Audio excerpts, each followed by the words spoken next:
Pro Group Management. Workers' comp that works for you.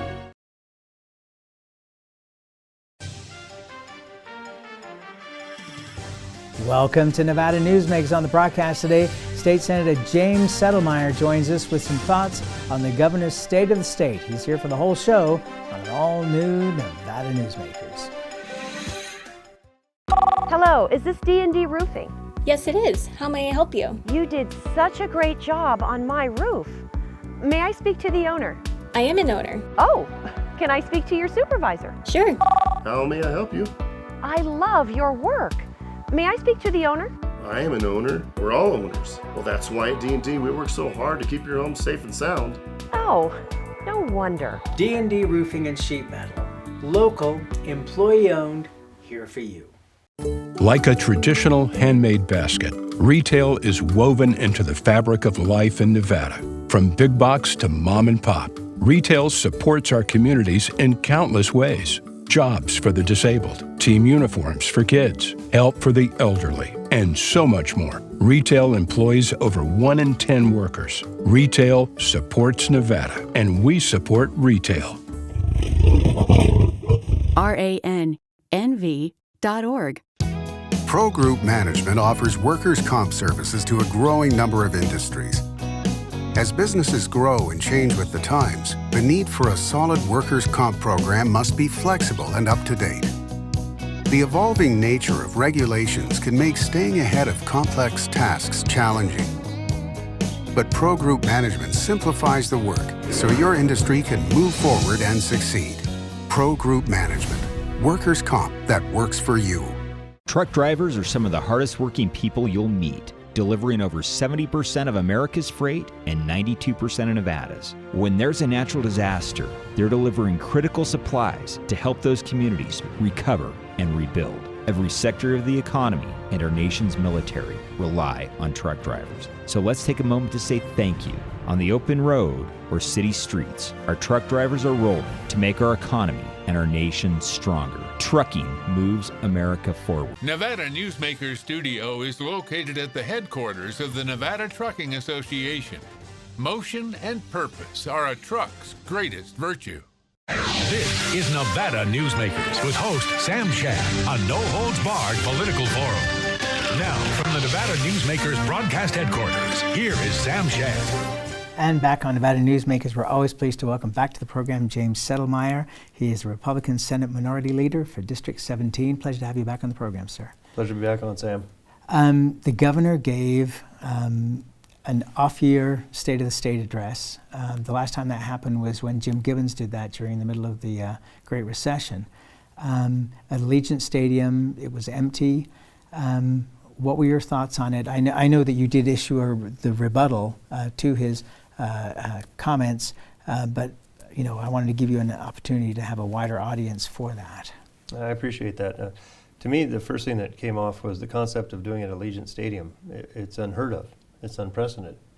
Could you imagine if Donald Trump had decided to say we're not going to do the State of the State in the halls of Congress, and instead we're going to do them at Trump Tower? People would be rightfully mad. I don't understand the concept of doing it at a private venue. This is the State of the State speech. It should have been done in a legislative building, as it always has been done. Do you think it was a campaign appearance rather than a legislative appearance? Oh, I absolutely believe that speech was more about panderol than it was about the concept of giving a State of the State. It was all promises that were based after the next election. He promised the Highway Patrol he'd give him a 20% pay raise after the next election. He indicated this concept of free lower, I don't know how to say it, the smaller colleges, free tuition after the next election. These are things that he could use the COVID funds for right now to do, but he's waiting. Why? Well, let me ask you this, just one more thing on the Allegiant Stadium thing. Does he have to show on a campaign finance report, a donation from Allegiant Stadium in some way towards his campaign? I would believe so, because again, that is a venue that you have to pay to utilize. So that should show up as an in-kind, donation to his campaign or something. Or something that he paid for. Correct. Interesting. You had a lot of concerns about things that he said in that speech. And one of the things that struck me the most, I think, was that he was laying out a lot of the monies that were coming in from the federal government, billions of dollars that we've talked about many times on this program. Most of the people who have come on this program have said that this money should be used for one-shot deals, not for ongoing deals, because otherwise you're going to have to come up with more money in the budget to be able to pay for these things, and that money from the federal government is going to run out fairly quickly. And yet it appeared from your comments that he laid out a lot of things that were going to be ongoing commitments. Correct. He's put forth many things that are not one-shots, and that's what the money should go to. For example? You could do infrastructure, things of that nature that are one-time shots. He's talking about doing broadband, but we can get into that subject in a second. But, the concepts should be expenditures that are one-time shots that are meant to help Nevadans through this pandemic. And that's the other question, when will it ever end? But fundamentally, doing it to ongoing projects is going to set forth a trigger of a tax increase that I don't believe the citizens of the state of Nevada can very easily afford. But a lot of times it's very difficult to roll back a government program once they start. Okay, what kind of taxes would you envision? And he's, what was interesting was he said in the speech that he wasn't going to raise taxes in a year when we don't actually have a legislative session. Actually, I believe in the speech he indicated he has not yet raised taxes and it will not raise taxes, which is a lie, fundamentally. I went to the Nevada Supreme Court to invalidate the tax increase he did to the citizens of the state of Nevada in two forms. One, you had the concept of the modified business tax that had changed, but also at the DMV. And when you charge people to use DMV services, a convenience fee, that is a tax. And it's going to be started to be refunded here, I'm told, in the next couple months. So I found it very disheartening for him to sit there and state that he hadn't raised taxes when he has. Okay, but also the point that he's saying that he's not going to raise taxes in a year when there is no legislative session in place. But in the same respect, during a non-legislative session, there are many things that go through legislative commission, which happens later today, where we adjust rates. And when you raise fees on individuals, that is a tax. And sometimes we have to do that based upon unemployment numbers, the DEER rates will change, and things like that. So I don't necessarily believe that either. It was interesting years ago when Brian Sandoval was debating Rory Reid on this program. He said multiple times that he would never raise taxes. And Rory Reid argued with him and said that he would raise taxes and so would Governor Sandoval, or if Sandoval was elected governor, which of course in his second term he did. Correct. So does one believe promises? Well, especially from, unfortunately, situations where someone gets elected again, then they're a lame duck per se. Then they have no consequence if they do decide to violate their word and raise taxes. So, I didn't sign the no tax pledge in the state Senate because there are times you look at things and you have to do what's best overall, and sometimes industries even come forward and say, please raise my taxes because we need more investigators in the fraud division, and this will fund that, and that'll actually then reduce the cost of the problems. So sometimes that does occur. And there's also situations like with this pandemic, they're looking at a DEER regulation, Department of Employment Training and Rehabilitation later today, that potentially is going to lower the rate for the good actors and raise the rate on the bad actors. And that, just by definition, you will end up raising taxes on certain individuals, but maybe they deserved to get their taxes raised because they were bad actors. We have another regulation dealing with mining, on bad mining actors, that is going to raise some fees on, again, bad actors.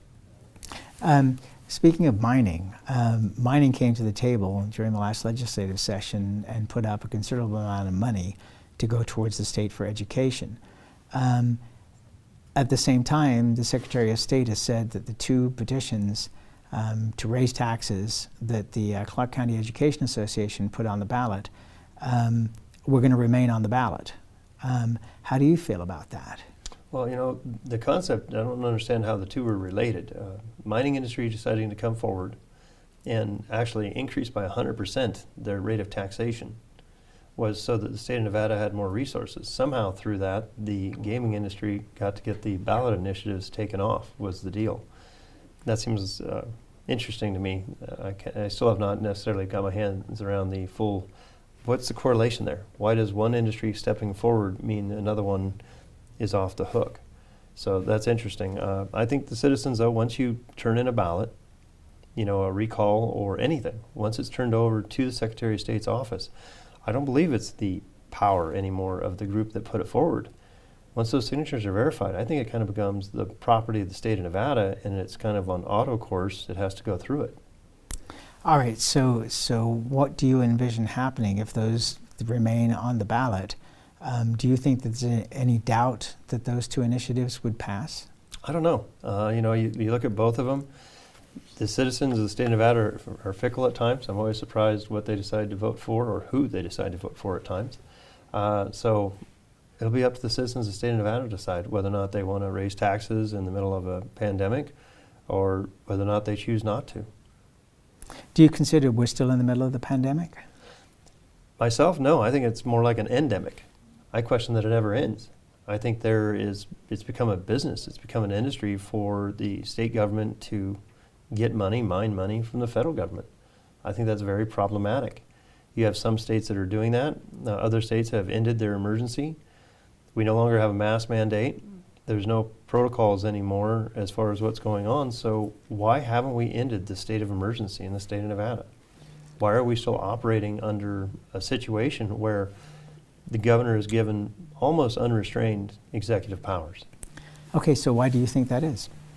I think it's, again, I go back to what I just indicated. I think it's in their economic interest. You look at some of the things that occur when we're in a state of emergency on the state level and on the national level, where certain expenditures, such as the National Guard, have a higher percentage payback, where the state doesn't have to pay as much of those expenses. So I think it's to their economic advantage to do that. And I also believe that some people like the ability to do things without having to go through the normal process. With the mask mandate, did it surprise you at all that it was dropped right before the Super Bowl? No, it did not surprise me. As soon as Gavin Newsom in California indicated what he was going to do, I felt that the Governor Sisolak was going to fall in line and do whatever Gavin Newsom did. And that's what happened. But are you glad the mask mandate has been dropped? Oh, absolutely. I absolutely appreciative of the fact that it has gone away. It's interesting. You've watched a lot of kids, hooping, hollering, and, just clapping thunderously that they didn't have to wear a mask the next day. What's sad, though, to me is that was even the issue.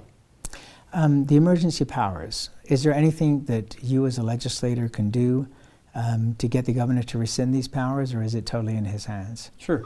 During the legislative session, one of the special sessions we had on COVID-19, the Republicans put forth a call for a special session to end the state of emergency after 30 days. And then it would have to be reauthorized, and the legislature would have to get involved, so you actually had the system that America's supposed to function under, 3 branches of government. Unfortunately, to get a special session to pass that requires that you have to have 2/3 of the signatures of the entire body. All Republicans signed that proclamation to call us into a special session to do just that. And it wasn't necessarily sitting there saying that we're saying the governor is wrong. We were indicating that we need to go back to the system that exists, which is 3 branches of government, rather than just basically the executive and judiciary. But in that respect, not one Democrat signed on to that limitation of power of the executive department. All right, let's take a break. More with James Settlemeyer, our state senator, after this timeout. Can't do it. Stupid, like my mom. We can't do anything at Mommy's because you won't pay child support. Dad said you cheated, and he's not even sure he's my dad. Mommy said you left both of us, so she isn't gonna let me see you. I look just like my father. I'm divorce attorney Marilyn York, and I may represent men, but hate has no gender, only casualties. Please, stop sacrificing your children in your war against your ex. Because of UMC, I'm putting my free time to good use. Because of UMC, she keeps me on my toes. Because of UMC and this guy, I'm here. UMC, the highest level of care in Nevada. Hi, I'm Eric Robnett, owner of Home Energy Experts. Has this ever happened to you? Honey, did you remember to turn down the thermostat? Forgetting to set the temperature? Not fun. We can help. Our new smart thermostat keeps the temperature set for your comfort all by itself. I'm feeling hot now. To increase your comfort, go to homeenergyexperts.com for details. That's homeenergyexperts.com. The signs and symptoms of cataracts can start out small with subtle changes in your vision. So don't wait. Be proactive and take your vision into your own hands. If you're experiencing the onset of cataracts or just have questions, contact your eye care professional or call Eye Care Associates of Nevada today. Dr. Hiss has years of experience specializing in the surgical correction of eye disorders and has completed over 84,000 vision correcting procedures. At Eye Care Associates of Nevada, we'll change the way you look at the world. This is Nevada Newsmakers. And back on Nevada Newsmakers, we continue our conversation with James Settlemeyer. He is the Senate Republican Minority Leader, represents District 17. The governor's office released the information not too long ago that he'd raised well over $8 million for his re-election campaign. What did you think when you heard that number? You know, I was shocked. It's a very large number, but not surprised. You know, unfortunately, the sitting governor has always had the ability to raise a fair amount more money, but it's also shocking with all the businesses out there that have expressed concern and dissatisfaction with what's going on, yet some of those very businesses gave the governor money. It's almost as if they're afraid. Because? Retribution. I think that sometimes people in industries give money because they're afraid of what can be done to them by the person in power. And let's face it, there is a reality, which is that after elections, people who had not donated prior to tend to go to pay off the debt parties to get in favor with whoever the governor is, Republican or Democrat. And that does occur. Okay. Yeah. You have a crowded field of Republican gubernatorial candidates. At this point, do you have anybody that you're favoring, endorsing? No, as a Senate Republican leader, I'm trying to focus more on trying to get more Senate Republican seats, trying to defeat, some individuals down in Clark County, making sure to hold the correct seats. I just hope that when the field clears out, that there's an opportunity, for whoever that candidate is, and Governor Sisolak to come on your show and actually have a discussion. I'm surprised the lack of times I still haven't seen Governor Sisolak on your show yet. The last time he was on the program was prior to him being elected. We have invited him multiple times through his staff. I think I've gone through 4 press secretaries at this point and several chief of staffs. He is always welcome here and will always get a fair hearing. So we look forward to him coming on, hopefully before the election, to have that discussion and to answer some of the questions that we've raised here today. I guess that's one of the issues I have. I'm not up for election, and I'm still here, because I think it's important to talk to the citizens, answer questions, and be held accountable. To be honest with you, I have real problems voting for elected officials or people who are running for office who don't agree to do it. And they don't have to come on this program, but go on places or sit down with journalists where you can have an in-depth conversation, not just a puff piece, and talk about why you're doing what you're doing and deal with the questions. Frankly, I'm not that smart. And if you're not smart enough to come on this program and have a conversation with me, I'm not sure if you should be in office.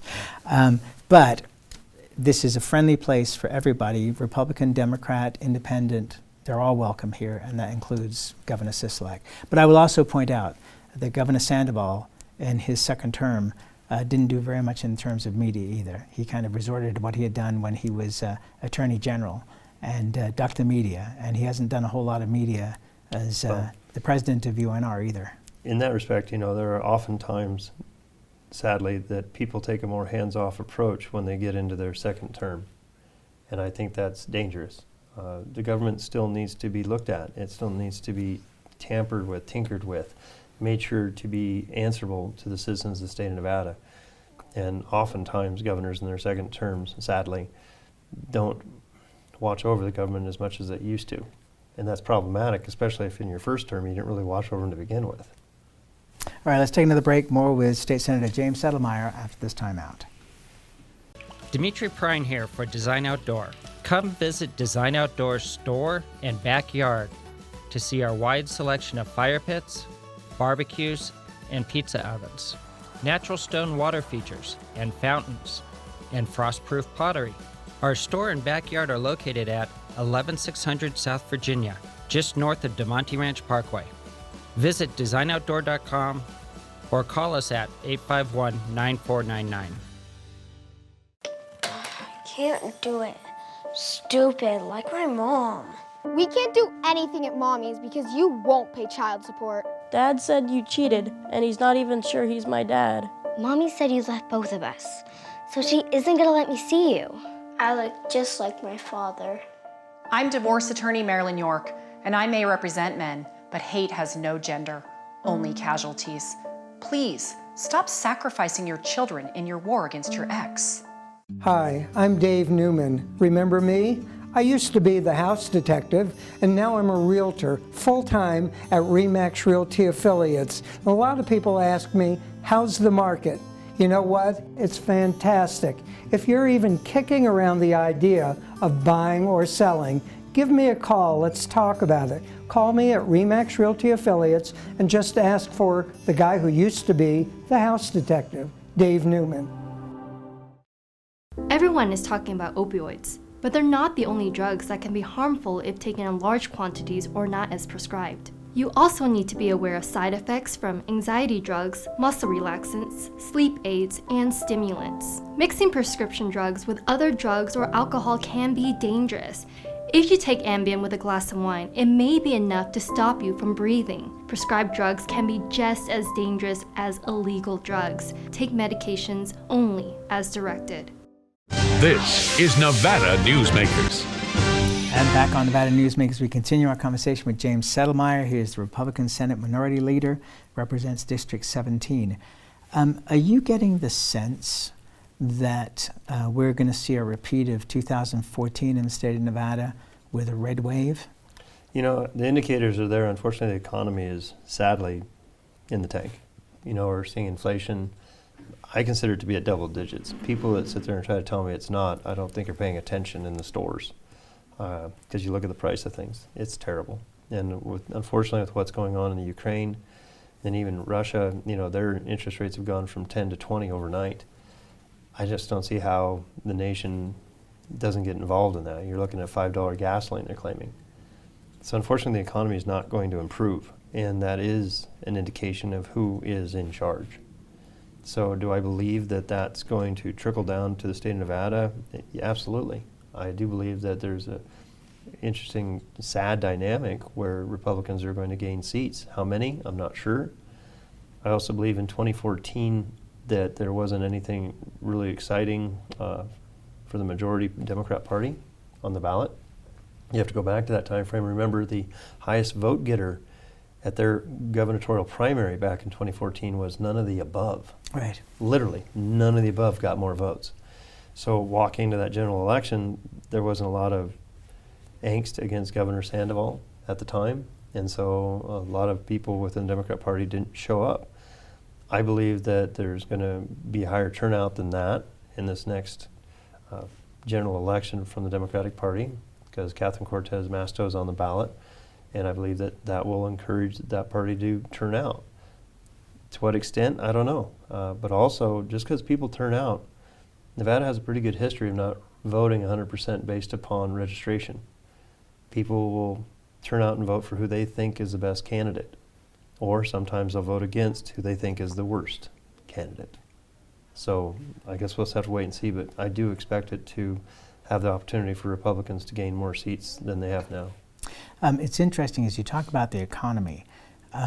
Gaming has done over $1 billion, what, 11 months now? Yeah. I mean, they are doing phenomenally well. So, you know, does that help balance things out? Certainly on a state government level, it has to help with the funding.